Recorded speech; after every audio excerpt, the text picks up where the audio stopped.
Story time Telugu. అందరికీ నమస్కారం. ఈరోజు మనం తెలుసుకోబోతున్న స్టోరీ ఆడపడుచు పార్ట్ 5. నాకు మాట మాత్రం చెప్పకుండా పొలానికి ప్రభావం ఎందుకు ఇచ్చావు? నా పొలం నా ఇష్టం, నీకెందుకు చెప్పాలి? ఓహో, అంతదాకా వచ్చావా? అయినా అసలు నా పొలం మీద నీ పెత్తనం ఏంటి? ఎందుకంటే 20 ఏళ్లుగా నేనే చేస్తున్నాను కాబట్టి. చేస్తే సరిపోతుందా? కౌలు కూడా ఇవ్వాలి. ఇస్తూనే ఉన్నానుగా. నువ్వెంత బాగిస్తున్నావో తెలుస్తూనే ఉందిలే. ఇదంతా నాకు అనవసరం. మర్యాదగా పొలాన్ని వెనక్కి తీసుకుని నాకిచ్చే. ఏంటి మర్యాదగానా? బెదిరిస్తున్నావా? ఇవ్వను. ఏం చేస్తావు? నా పొలం నా ఇష్టం. అదేమీ నువ్వు కష్టపడి సంపాదించింది కాదు. మా చెల్లికి కట్నం కింద నీకిచ్చింది. అంటే ఏంటి నీ ఉద్దేశం? నీ చెల్లికిస్తే అది కట్నంగా నాకిచ్చినట్టేగా. చివరిసారిగా అడుగుతున్నాను, నేను చెప్పినట్టు చేస్తావా లేదా? చెయ్యను. ఏం చేస్తావు? ఏం చెయ్యాలో నాకు బాగా తెలుసు, చూస్తూ ఉండు. నీకు చేతనైంది చేసుకోపో. గోపాల్ కోపంగా అక్కడి నుంచి వెళ్ళిపోతాడు. గోపాల్, ఈ మధ్య నువ్వు యాక్టివ్గా పనిచేయటం లేదు. ఒక్క సేల్ కూడా తీసుకురాలేకపోయావు. ఇలా అయితే నీకు కమిషన్ ఏం వస్తుంది చెప్పు? మా బావ చెల్లెలి పొలం గొడవలో పడి ఇటువైపు దృష్టి పెట్టడం కుదరటం లేదు. ఏంటా గొడవ? జరిగిన మొత్తం విషయం వివరించి చెప్తాడు గోపాల్. అలాగా? అసలే భూముల రేట్లు బాగా పెరుగుతున్నాయి. పైగా మీ చెల్లెలు పొలం కాస్త రోడ్డుకి దగ్గరగా ఉంది కాబట్టి ఇప్పుడు దాని రేటు కూడా బాగా పెరిగే ఉంటుంది. అందుకే గోపాల్, నా దగ్గర ఒక బ్రహ్మాండమైన ఐడియా ఉంది. అది కాని నువ్వు అమలు చేస్తే పెద్ద కోటీశ్వరుడు అయిపోతావు. కోటీశ్వరునైపోతానా?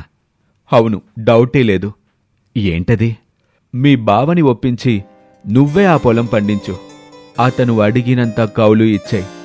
నెమ్మదిగా మీ చెల్లెల్ని నమ్మించి పత్రాల మీద సంతకాలు తీసుకొని ఎవ్వరికీ తెలియకుండా ఆ పొలాన్ని నీ పేరు మీద రాసేసుకొని దాన్ని అమ్మేసుకొని ఆ డబ్బుతో పట్నంలో ఒక మంచి స్థలం కొని అక్కడ బిల్డింగ్ కట్టి ఫ్లాట్ల వ్యాపారం చేశావంటే నీ లైఫే మారిపోతుంది.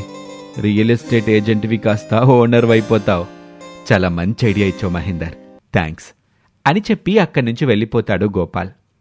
ఏంటో బావా, రోజురోజుకి మన నాన్నల మధ్య గొడవలు బాగా పెరిగిపోతున్నాయి. ఏం కాదులే వర్ష, కొన్నాళ్ళుంటే వాళ్ళే కలిసిపోతారు.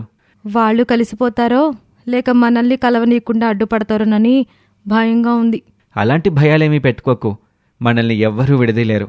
మనమే కాబోయే భార్యాభర్తలం. ఇద్దరిలో ఎవరో ఒకరు తగ్గితే సరిపోయేదానికి ఇద్దరు పోటాపోటీగా నువ్వెంత అంటే నువ్వెంత అన్నట్టు గొడవ పడుతున్నారు. పెద్దవాళ్ల ఆలోచన, వాళ్ల ప్రవర్తన అలాగే ఉంటుందిలే వర్ష. అయినా వాళ్ళు ఎలా ఉంటే మనకెందుకులే? వాళ్ల గొడవలకి మనం డిస్టర్బ్ అవ్వకుండా, వాళ్ల తగాదాలకు మనం బలవ్వకుండా ఉంటే చాలు. బావా, మనమెప్పుడు పెళ్లి చేసుకుందాం? ఈ సంవత్సరంతో మన పీజీ అయిపోతుంది. ఆ వెంటనే పెళ్లి చేసుకుందాం. ఇప్పుడున్న పరిస్థితులు చూస్తుంటే మన పెళ్లికి మన నాన్నలు ఒప్పుకోరేమో అనిపిస్తోంది. చూడు వర్ష, ఎన్ని గొడవలైనా అది వాళ్ల వరకే. మన విషయంలో ఇద్దరూ పాజిటివ్గానే ఉంటారు. అలా అయితే మంచిదే కదా బావా. ముందు తన చెల్లెలు పొలం తన చేతిలోకి రావాలంటే మంచిగా మారినట్టు కనిపించాలని ఆలోచిస్తూ ఉంటాడు గోపాల్. అప్పుడే అక్కడికి వచ్చిన లలిత, ఏంటండి అంత దీర్ఘంగా ఆలోచిస్తున్నారు? ఏం లేదు లలిత, నేనిన్ని రోజులు నా చెల్లెలు బావ విషయంలో ఎంత మూర్ఖంగా ప్రవర్తించి తప్పు చేశానో గదా అని ఆలోచిస్తున్నాను. ఆ కోపంతోనే వాళ్ళు నేను చేస్తున్న పొలాన్ని వేరే వాళ్ళకిచ్చేశారు. కాని మనకున్న పొలంతో పాటు అది కూడా కలిపి చేస్తేనే మనకి కాస్త డబ్బులు మిగులుతాయి. ఇప్పుడు నా తప్పు నేను తెలుసుకున్నాను. ఇకపై డబ్బులిచ్చే విషయంలో వాళ్ళని ఇబ్బంది పెట్టను. ఇదే విషయం వాళ్లతో చెప్పి మళ్ళీ ఆ పొలం నాకే ఇమ్మని అడిగితే వాళ్ళు నమ్మరేమో. కాస్త నువ్వు వాళ్ళింటికెళ్ళి నచ్చజెప్పి ఒప్పించి లలిత. ఆ మాటలకు లలిత, మీరు చెప్తుంది నిజమేనా అండి? నిజంగా వాళ్ళని ఇబ్బంది పెట్టకుండా సమయానికి వాళ్ళ డబ్బులు వాళ్ళకిచ్చేస్తారా? అయినా నా మాట వాళ్ళు వింటారంటారా? ఎందుకు వినరు లలిత? నువ్వంటే వాళ్ళకి చాలా నమ్మకం. కావాలంటే ముందుగానే కొంత డబ్బు వాళ్ళకిచ్చిరా అని చెప్పి కొంత డబ్బు భార్య చేతిలో పెడతాడు గోపాల్. గోపాల్ మాటల్లోని కుట్ర తెలియక లలిత, సరేనండి, మీరు చెప్పినట్టే చేస్తాను. ఆ మరునాడే లలిత మాధవి వాళ్ళింటికి వెళ్తుంది. చాలా రోజుల తర్వాత వచ్చిన లలితను చూశాక మాధవికి ఒక పక్క సంతోషంగా అనిపించినా తన అన్నయ్య మళ్లీ ఎలాంటి గొడవ చేయటానికి తన వదినను పంపించాడు అని భయపడుతూ ఉంటుంది. బాగున్నావా మాధవి? బాగున్నానదినా. అన్నయ్య రాలేదా? రాలేదమ్మా. నేనే ఆయన బాధ చూడలేక మీకో మాట చెప్పి పోదామని వచ్చానమ్మా. ఏంటొదినా? అదేనమ్మా, పొలం విషయంలో ఇన్ని రోజులు మిమ్మల్ని ఇబ్బంది పెట్టినందుకు మీ అన్నయ్య తను చేసిన తప్పు తెలుసుకొని చాలా బాధపడుతున్నాడు. పోనీలే వదినా, ఇప్పటికైనా అన్నయ్య అర్థం చేసుకున్నాడు. అవునమ్మా, కాని ఎన్నో సంవత్సరాలుగా చేస్తున్న పొలం తను చేసిన పొరపాటు వల్ల చేజారిపోయిందని చాలా బాధపడుతున్నాడు. మరలా తనని తిరిగి ఆ పొలం చేసుకొనిస్తే మీకు ఏ ఇబ్బంది కలిగించకుండా మీ డబ్బులు మీకిచ్చేయాలనుకుంటున్నాడు.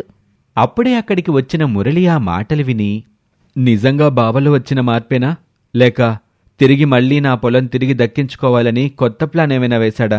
అయ్యో లే తమ్ముడు, ఆయన నిజంగానే మారాడు. ఇదిగో మీరొప్పుకుంటే ముందుగానే ఈ డబ్బులు కూడా మీకు ఇవ్వాలనుకుంటున్నాడు అని లలిత అనటంతో, వదిన చెప్పినట్టు అన్నయ్యలో మార్పు వచ్చినట్టుందండి. తిరిగి మన పొలం అన్నయ్యకే ఇద్దాం. మీ అన్నయ్య పద్ధతిగా ఉంటానంటే నాకేమీ అభ్యంతరం లేదు. రేపే ఆ ప్రభాకర్ గారితో మాట్లాడి ఆయన డబ్బులు వెనక్కిచ్చేస్తాను అని మురళి అంటాడు. ఇలా పొలం తన చేతికి వచ్చాక 1 సంవత్సరం పాటు ఎలాంటి అనుమానం రాకుండా పంట డబ్బులు ఇచ్చేస్తాడు గోపాల్. రోజులు గడుస్తూ ఉంటాయి.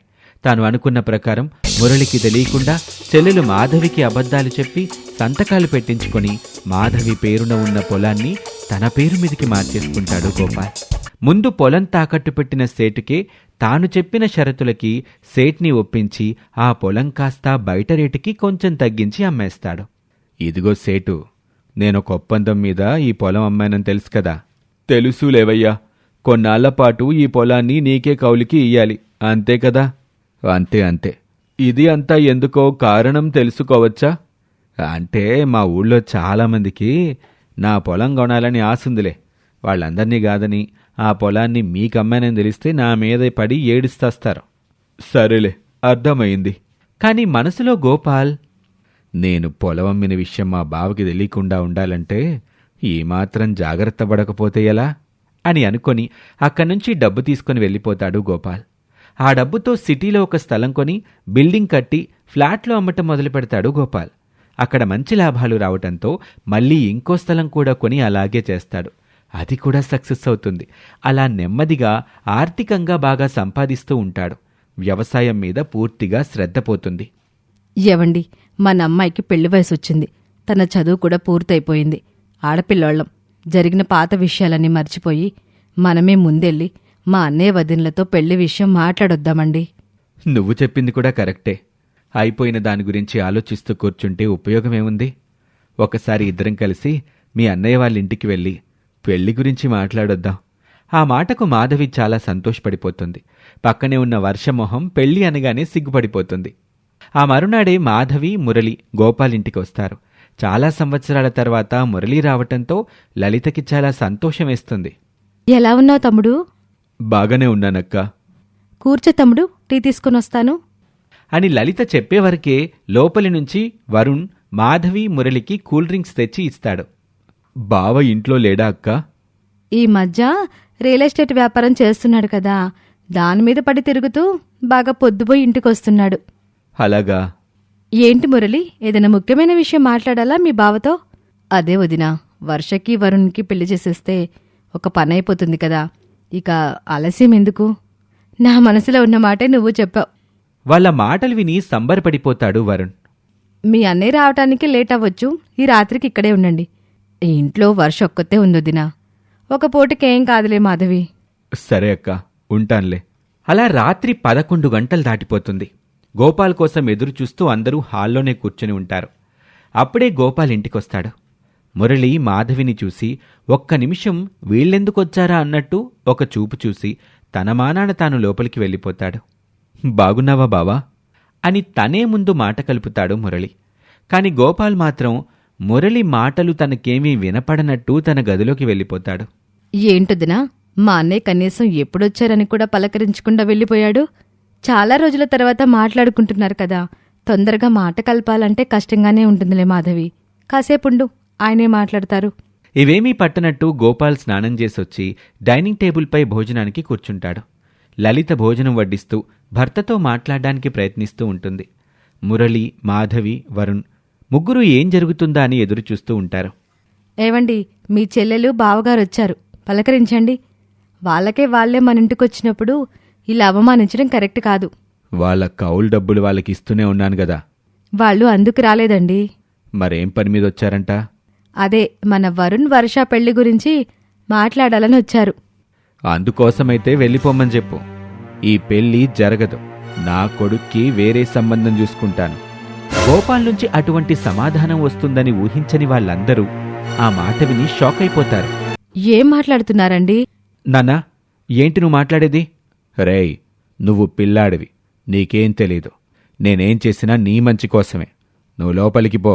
కానీ నాన్నా, నాకు వర్షంటే చాలా ఇష్టం నాన్నా. తను లేకుండా బ్రతకలేను. నేను తననే పెళ్లి చేసుకుంటాను.